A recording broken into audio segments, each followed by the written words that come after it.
Welcome to another episode of the Craig Hocknull Golf Podcast. This episode is about all things putting, from Yips to the tour. I'm being interviewed on a podcast called The Next Shot. This is part one of a two-part series. Enjoy. All right, today we got a good friend and coach here on the podcast with you, Craig Hocknull from Sabre Golf. Welcome on, Craig. Appreciate you taking the time to have a conversation with us today, my friend. Yeah, absolutely. Thanks for having me, guys. Yeah, thanks, Craig. Appreciate the time. How's things going up in Utah? Yeah, everything's going great. Weather's starting to switch a little bit. I guess they're calling for maybe a little snow on Friday, but it's a really nice day today. It was about 70 degrees and sunny, so you really can't beat that. Oh, that sounds fantastic right there. It's way better than the Valley here. We're still up 100 degrees waiting for overseed to come through here. Nice playing last week, by the way, at the section championship, my friend. Yeah, thank you. It was a good, solid tournament. I was obviously hoping to win it. Just missed the playoff by a couple of strokes, but playing in the final group in contention is always a good thing. So felt like that was a really good tournament, and I'm excited, obviously, to be going back to the national championship in April. That's so awesome. How many times have you played in the national championship now? I was just trying to think the other day. I want to say this will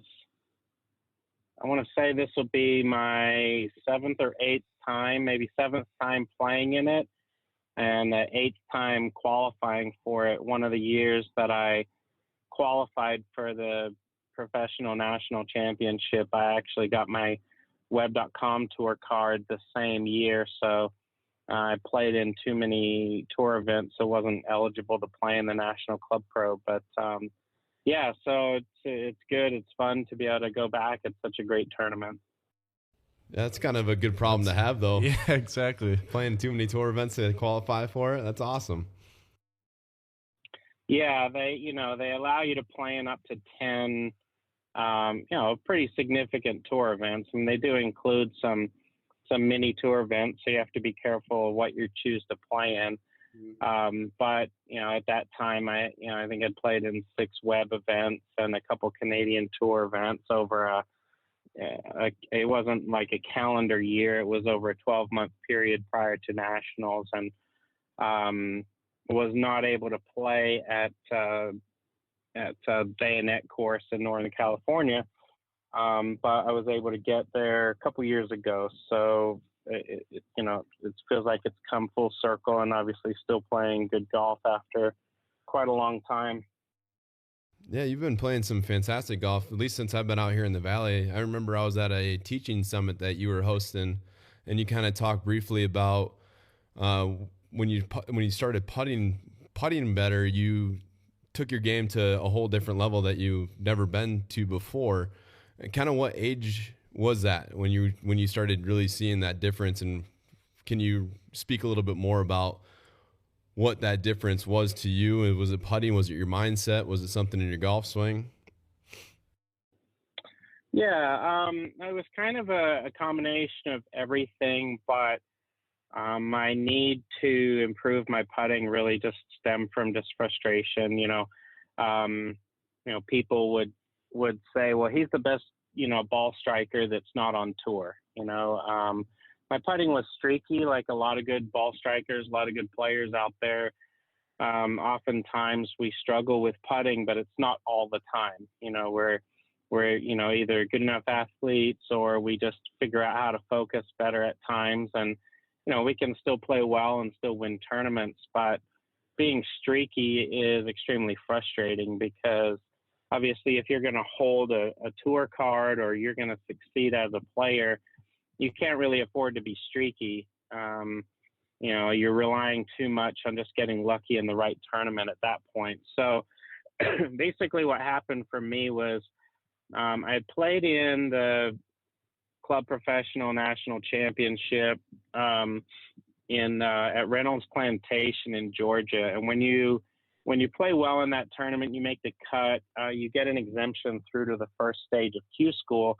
so you don't need to go through the pre-qualifying. So it was at that time I was like, okay, well, I'm playing good. I'm going to try to, parlay that good finish into maybe something bigger if I can play well at Q School. So I signed up for Q School, and I signed up to go play out in the Pinehurst area at a really challenging golf course, long golf course out there called Pine Wild. And I really wanted to play in that environment because I felt like I was a good ball striker and I could work my way through the pine trees, et cetera. I needed a long golf course to separate myself a little bit. And so I went and played, and basically what happened was in the fourth round, I had 9 holes to play. I had to shoot, I think, 1 or 2 under on my last 9 holes to make it through the first stage. So I was playing pretty well. They only take about, I think it was 11 spots from that site. So I had to finish, in the top 11 to make it through, and I was playing pretty well. But then on the back 9, I really just got hit with the yips, actually. I mean, I remember my 10th hole, which was the first hole at Pine Wild. I had about a 3-footer that was tricky, and I missed it. And then I missed about another 2-footer or so coming back, and I could feel my hands shaking and flinching. And I was just dumbstruck basically for that last 9 holes. I just couldn't figure out how to get the ball in the hole. I think I shot maybe 41 on that 9. And so, at that moment in time, I was like, Craig, you're never going to get to be the player that you really want to be if putting is going to be a problem, and especially if you're struggling as badly as I struggled on that 9 holes. Mm-hmm. Obviously, it was kind of a convergence of things. It was probably the grass and the pressure and all that kind of stuff. And so I basically just broke down my entire stroke. I learned as much as I could from Dave Stockton's material, learned as much as I could from Ben Crenshaw's material.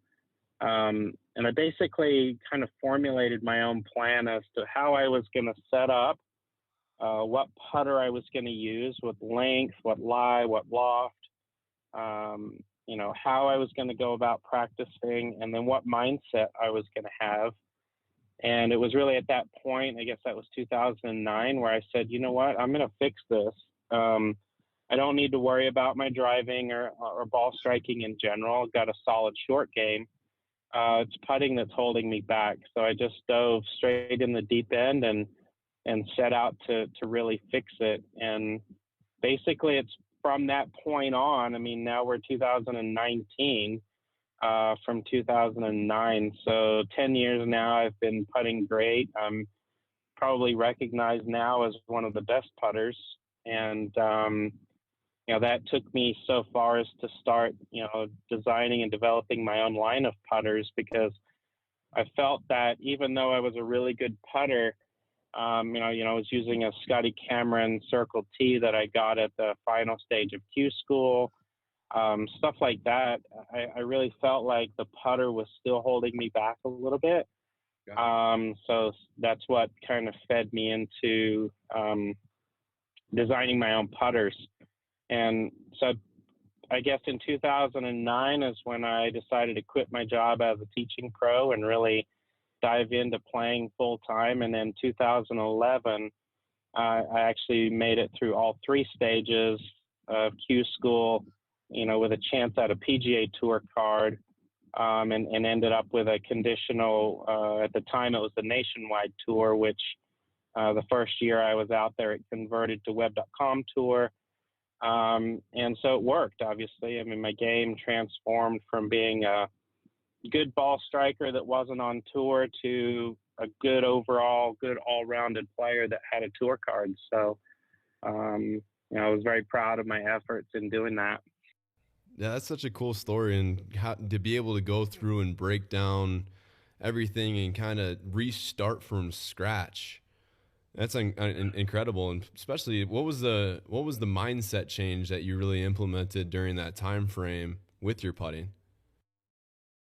Yeah, I mean, it's hard to figure out. what comes first, the confidence or the process. But I can tell you that through my efforts, I had to do two things. I had to develop the process, which included all those things I talked about, and then basically just had to tell myself that I was the best putter in the world, and believe that. And every time I started making putts, I mean, it would just get silly. I would go out and make hundreds of feet of putts. I remember when I won our section Club Pro Championship down at the gallery. I don't know what I shot, 29 or 30 or something like that on the front nine. I was playing with a couple of section pros, and they just were shaking their heads because 20, 30 footers were rolling in like it was nothing. It's just one of those things where I think you don't become confident until you really become confident in the process. You have to see the results. You have to know that what you're working on is the right stuff. But then, to help you kind of get through, down times, like if I went out and had 30 putts, that seemed like a lot of putts. So you still have to tell yourself, hey, you're still the best putter in the world. Just go do what you know how to do. And that part of it has really helped me. Obviously, I've gotten older, as we all have in the last 10 years, and not necessarily the longest hitter in the group. And so my short game and putting, having that skill set now has still helped me stay in the winner's circle, for the last 10 years. Yeah, you've been an incredible player since I've moved out here in 2012, and it's always fun to see you up there at the top and see you playing the Phoenix Open a few times since I've been out here. So it's been fun to watch you compete at such a high level. Yeah, I appreciate that. Thank you. It's it's still hard work. I'm out here at the Sand Hollow Golf Resort getting ready to play in the Sand Hollow Open, and before I jumped on the call with you guys, I putted for about an hour, and that was the only practice I've done so far. I feel like that's always a priority. I'm always going to get to the putting green and spend a lot of time there. I really need to digest the speed. I need to look at how the greens are rolling, how they're breaking. It's going to be very windy here, so looking at how the wind is affecting the ball as it breaks on the green. The types of grasses that we play on, they vary, pretty much tournament to tournament. So I feel like my knowledge base of all the many different factors that go into good putting has just gotten stronger and stronger. And obviously putting is something that you can do well as you get older. I'm not necessarily picking up club head speed, so if I can improve on the greens, and I think that's where it counts the most anyway. Yeah, for sure. Yeah. So, Craig, you talk a lot about, it sounds like grass. I don't think like a lot of amateurs really equate for that. Like element going into like the putter fitting system, would you say most people don't have like a properly fitted putter for length and lie angle and loft for the course conditions they actually play in? Yeah, there can be modifications to the putter, in particular loft and weight, for different types of grasses and different speeds of greens, which I get very, in depth into when I'm working with my students and fitting them correctly. I think a lot of people just start out with a general lack of knowledge of what a good stance and good setup and good stroke actually looks like. I work with a lot of really good mini tour players and club professionals on their putting. And, I obviously dissected every single possibility and tried to figure out what was the magic recipe to, for good putting in general, not just for myself. And so what I find is a lot of golfers out there, they look at putting as, okay, it's a flat face club. I'm going to hit this ball, and as long as I read the green and hit it at the right speed, it's going to go in. And at its basic level, there's not really anything wrong with that logic. Problem is you put in a downhill left to right sliding putt on, Champions Bermuda versus bent grass, and you put a lot of pressure on the line, the simple concept of see ball, hit ball in hole doesn't always hold Doesn't up. work. So, Yeah. it's good to have that basic level and that confidence, but when players, like I went through, are trying to go from, a good club professional level to a PGA Tour level, there's definitely a lot more involved in that. And I feel like I've been able to leave no stone unturned. I feel like I'm extremely knowledgeable about every possible scenario and factor with putting in particular, let alone full swing. And, there's really just so many things. One of my favorite things to say is you just don't know what you don't know. Right. I think Very true. a lot of people just hope to get better. And if you actually just ask somebody who knows a little more than you do, you'll be surprised how little you actually know. Yeah. What's your thoughts on like green reading systems? Do you use like aim point, or I feel like a lot of people really struggle with just being able to read the greens. They might have like a good stroke and mindset, just they can't see that visual break. Yeah, for sure. I investigated all of that in my process as well. I felt that finding that zero line, that straight uphill putt is extremely valuable. I felt that, really just understanding at a basic level how a greens shaper is employed by the course architect to shape the greens in such a way to move water and channel water. And a lot of people just don't know what they're looking for. I mean, a simple tip would be, next time you go out to your local golf course, just look for a drainage hole. At some point in a lower section just off the green, maybe 10 to 30 yards off the green, there's going to be a low spot where there's a big metal grate, and that's where the water is being directed, not just for heavy rains, but just for the normal sprinkler system time. So if you walk up to any golf course, especially in Arizona, where all of the terrain is man-made and sculpted, just walk up to that green complex and don't look at the green, look around the perimeter of the green and try to find where that drainage hole is. And then from the drainage hole, you can kind of work backwards around the green to see where the general slopes are. I think a lot of people get really tied to what's the ground doing between my ball and the hole. I don't really look at what the ground is doing between the ball and the hole, although that's important.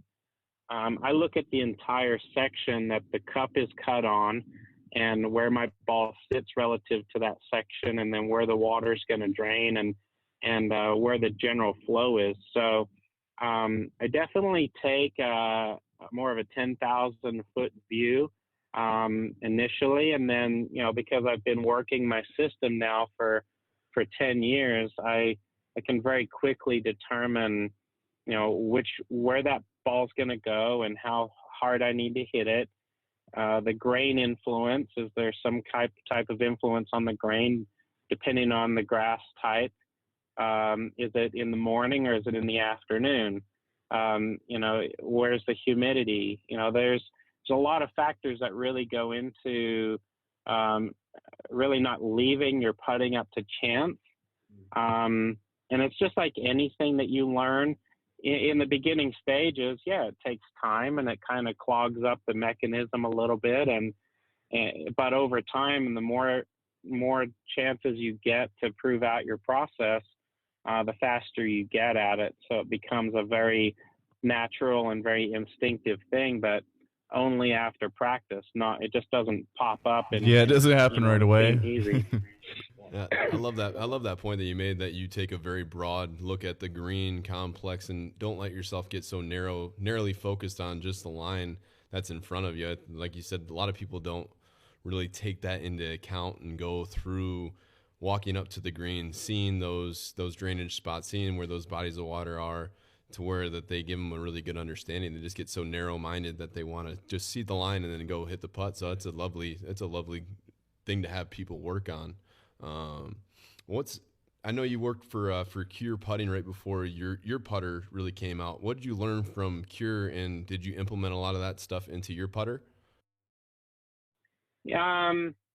I spent some time, trying to investigate what good putter companies do, what innovative putter companies do, like Cure putters or directed force. And as I was learning about putter companies and being a rep and understanding, sales and all that kind of stuff, I started to look through, in my own mind, what are they doing well? And what are they doing poorly? And that's just my nature.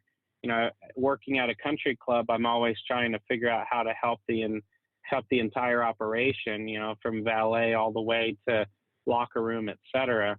And at that time, I wasn't setting out to start my own putter company. I was just trying to, figure out what's the best putter out there, because even though my process was exactly where I needed to be, I still felt like the standard putter wasn't really working. So that's what led me to Cure, because I felt like they were doing something different. Directed force, again, started to investigate, what Bill Pressey was doing. And, I guess, and I think, we look at a flat stick that rolls a ball, and we feel like really what kind of innovation, what kind of improvement could we possibly make? And, in my own world, I feel like my putter design is innovative. It does have great engineering and great philosophy behind it. And, that stemmed from basically looking at what was already out there and trying to make improvements on it. I filed for my putter patent, a couple years ago. It's going through the process right now. But for me, I feel like the green light is there. It's completely unique. It's got a lot of features that other putters on the market simply don't have. And these are not features that are gimmicky. These are just laws of physics type features that also blend well with the athlete, making sure the athlete feels comfortable and aligns well. And then they get a really nice response, from the putter through their hands, which I feel is extremely important in touch and feel and ability to control speed on the greens. So, I guess leaving no stone unturned for me has not only included technique, but, products and training aids and everything else that goes along with it. Yeah, that's awesome. You have such an entrepreneurial spirit. Even with the whole company, you obviously didn't start with going out trying to make putters. You came out with the Sabre trainer first, and that was really the thing that set you off. I love that training aid. Thanks for listening to the first part of this episode. The next part of this episode will load shortly.